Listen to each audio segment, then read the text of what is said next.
凡是提到乌鸦，大家最先想到的应该是有灵性，但很多人都不愿意见到这种鸟类，认为它会给人类带来厄运，代表着不吉利。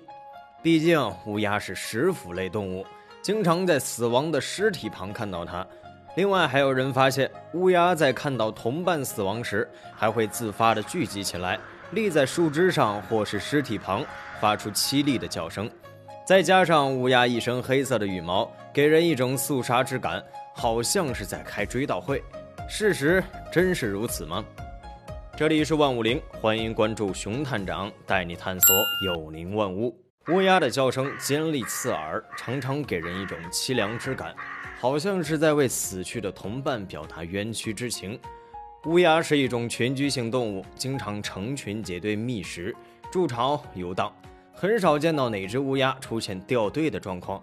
由于这个原因，一只乌鸦发现了死去的同伴，会有一群乌鸦前来围观，也是不足为奇的。但怪就怪在它们不仅聚集围观，还驻足停留，发出叽叽喳喳的叫声，这是为什么呢？对于这一奇特现象，有很多网友进行了猜测。有人认为乌鸦是在悼念死去的同伴，也有人认为这是乌鸦在讨论这只鸟是否能食用。这是因为乌鸦是食腐动物，它们看到动物死去就会想着能否分到一杯羹，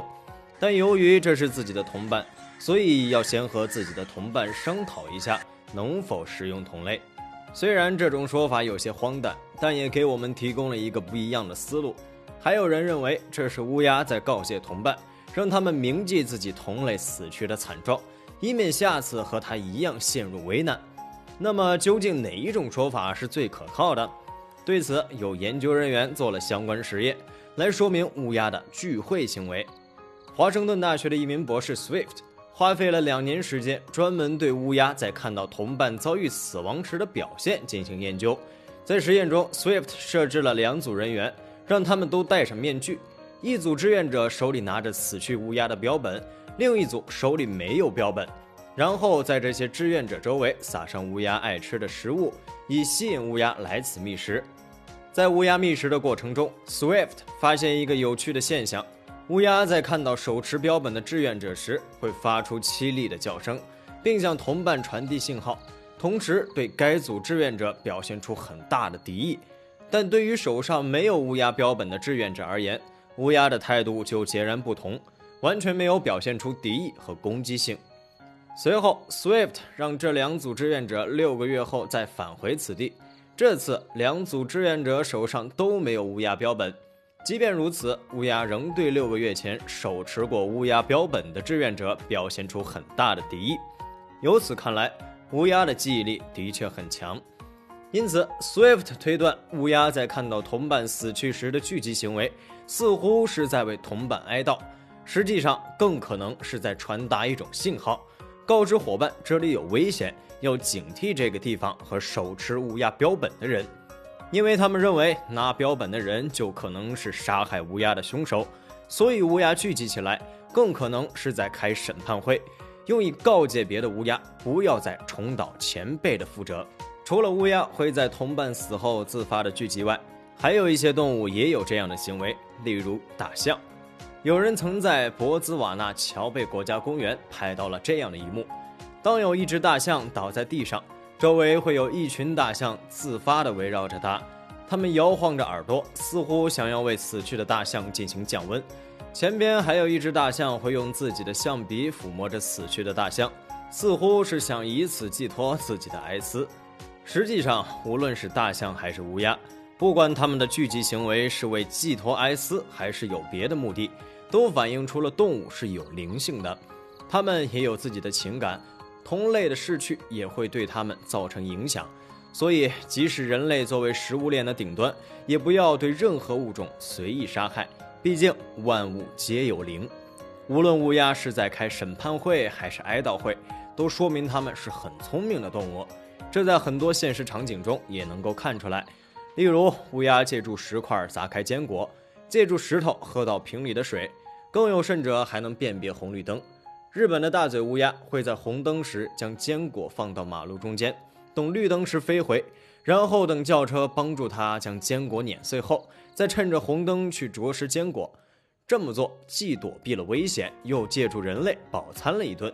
不得不说，真是非常高明。人类可能也想不到，有一天也会被乌鸦利用。此外，乌鸦还拥有很强的逻辑推理能力。20世纪40年代，有位科学家曾发表过一个实验，这个实验来源于一名叫做奥托克勒养的一只乌鸦。奥托克勒通过增加乌鸦寻找食物的难度，来达到教乌鸦数数的目的。首先，他先找到一些容器，放好食物，盖上盖子，再在盖子上标明不同数字的点。乌鸦在取回食物时，就会自觉对这些数字产生印象，从而记得这些数字，锻炼乌鸦的逻辑推理能力。在科勒的训练后，他的乌鸦能从1数到7。2005年，一位牛津大学的科学家也做过一个关于研究乌鸦逻辑推理的实验。他将自己养了4年的苏格兰乌鸦投放到当地的一个动物园内，他向其中2只乌鸦演示了如何通过树枝在杂草中寻找食物，却没有向另外2只乌鸦展示这种技能。随后，这名科学家发现，他所投放的4只乌鸦，无论是否学习过捕猎技巧，都会利用树枝寻找食物。由此可以发现，乌鸦的逻辑推理能力很强。也许那2只未能得到培训的乌鸦是看到同伴如何找到食物，然后推断出树枝能够帮助它找到食物，再模仿学习以后完成的。也许是乌鸦为了找到食物，就自发寻找周围能够帮助它达到目的的物品，并从中发现树枝能够帮它达到目的。由此我们可以发现，乌鸦是一种颇具灵性的生物，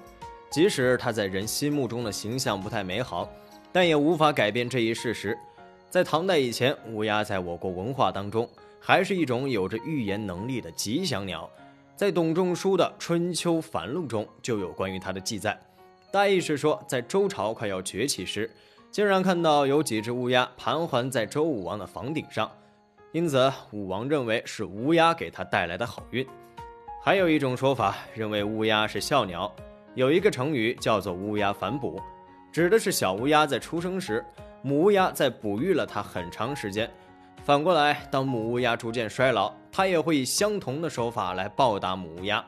在四川和西藏地区，乌鸦被当作神鸟来对待。武当山还有乌鸦的灵鸦祠。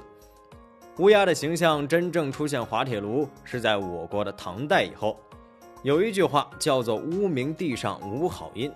大意就是说，如果在临行前听到了乌鸦的叫声，那么将意味着这个人的前路可能不太会一帆风顺，甚至会有血光之灾。不过这都只是民间的一种迷信说法。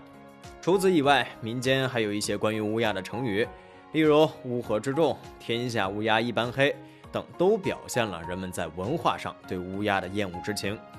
不过无论乌鸦有怎样的象征意义，它在人心中的形象是好还是不好，但不可否认的是，乌鸦的确是和人类关系非常密切的一个物种。